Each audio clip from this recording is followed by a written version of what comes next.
Have you ever seen a cant hook?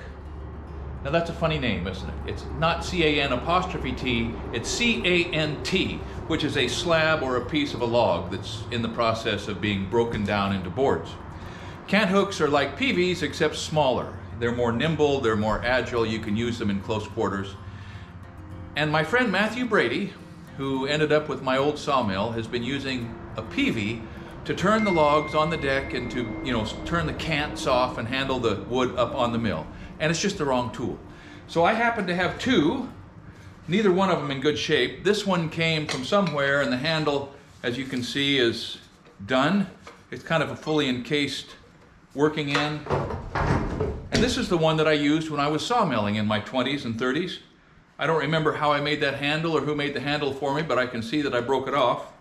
I got this from Sam Ball. It means a lot to me. And the other thing that means a lot to me is that Kenny's in the shop today providing good advice and moral support. And he's going to take two pieces of this oak board home, put them on his Powermatic wood lathe, and make a couple of cant hook handles.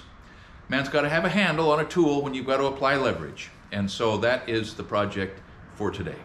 So I'm back in Kenny's shop. I love it here. It smells great. It's a fascinating place. And he's got 2 or 3 projects that I'll show you while he's making another handle for a cant hook. He made this one. And now he's going to make one for this hook, which is the last one that I was using when I was sawmilling 20 years ago. I met Ken, I don't know, maybe 16 years ago now, and he's become a good friend. And I've learned to recognize him as an amazing individual and a truly amazing craftsman. If you haven't watched the video that we did of his property and his unsurpassable accomplishment in his house a couple of years ago, we'll have a link at the end of this video that will take you there. And when you see that, the things that you see here now are going to make a lot more sense and be a lot more impressive. This lathe has become the giant, iconic first leap that he made back into craftsmanship after his life-changing stroke 7 years ago.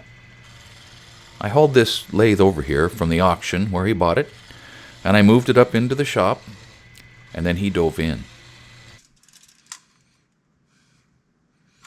Yeah, that's pretty good. So, and then that's a little 36 inches long. Okay, great.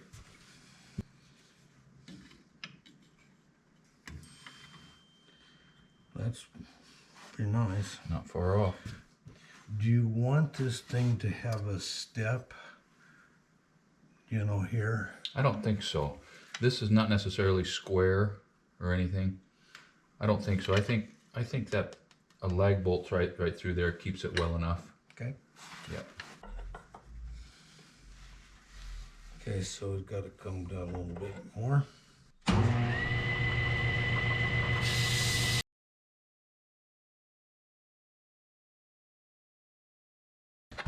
I think that we can pound that on. You bet. That'll drive on there.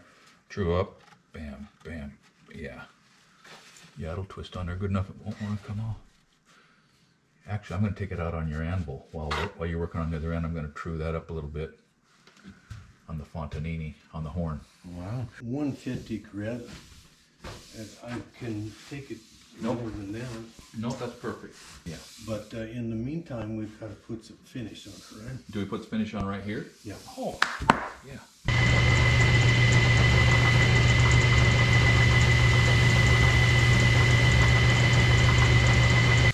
Now, turning these handles out of a piece of oak, pretty nice oak, is a simple but elegant and useful project. Let me show you a project that he tackled last fall that I was lucky enough to help him with a little bit, really just with some steam bending and some final assembly. That project is anything but simple. As you watch Ken simply ignore the challenges that his disability keeps tossing into his road, don't forget this. He's a right-handed man, and he's doing all of this with his left hand. Try that sometime. Well, I can tell you that I've never built a chair before. And before this one, Ken hadn't either. Now, I lost the footage of the steam bending that we did a few weeks earlier. I helped him a little bit there. But he made and assembled, in between that time and today, exactly what you see on his bench. It is both a practical education moment and an unforgettable blessing for me to have a small chance to help with the final assembly on this project. Now, yes, it spooks me to watch him operate some of these tools, and I have to catch myself from sort of cautioning him and hovering all the time. Heck, it spooks me to watch him just walk around on uneven footing sometimes, like on the gravel floor in my shop, because it would be horrifying to watch him get hurt again. But then I catch myself and I remember that his deliberate choice to continue to live and work and create any way that he can, regardless of the risk and no matter the cost, is a war cry. He's baring his teeth in the snarling face of risk and doubt and fear and hesitation and inertia. I really love being able to bring these little sort of vignettes of Ken Jordan's life and his property and his accomplishment onto the channel and into your home or onto your phone or wherever it is that you watch these things. And as always, I want to thank you for watching Essential Craftsman and admonish you and encourage you to keep up the good work.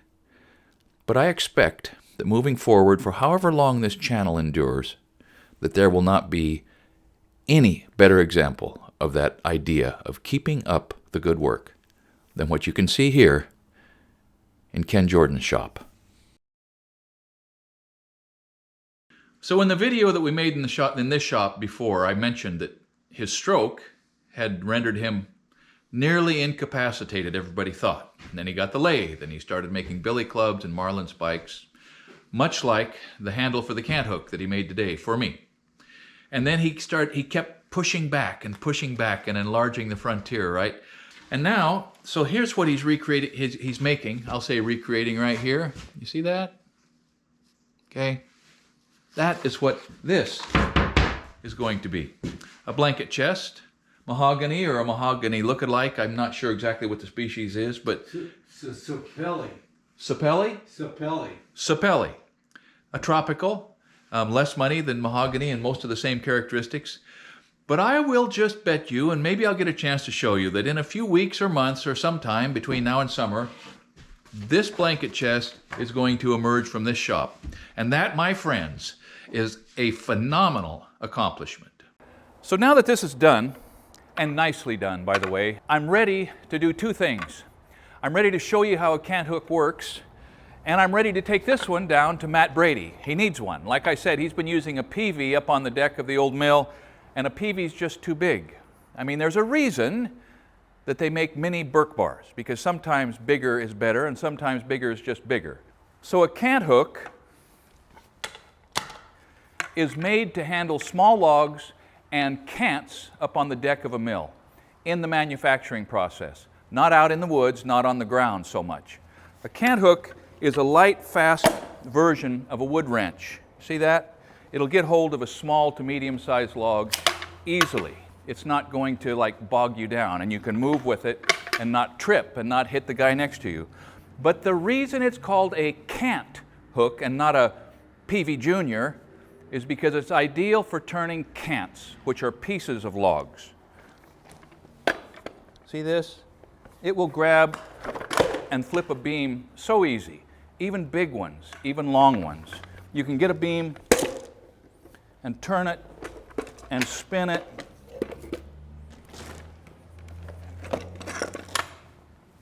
And just grab it and, move around like you intend to do something, which is what you have to be doing when you're cutting lumber. Now, one thing that ties it into the sentimentality that I have for my old tools is that that's the handle that was in it when last I used it. I broke that handle off, I don't know, maybe 20 years ago. I don't remember exactly. And I don't remember who made it for me. But Kenny's handle is a little stouter. You can see I'm going to have to pull on that a lot harder. And since I'm probably only about half as strong as I was when I broke this one's safe. Thanks for watching Essential Craftsman, and keep up the good work.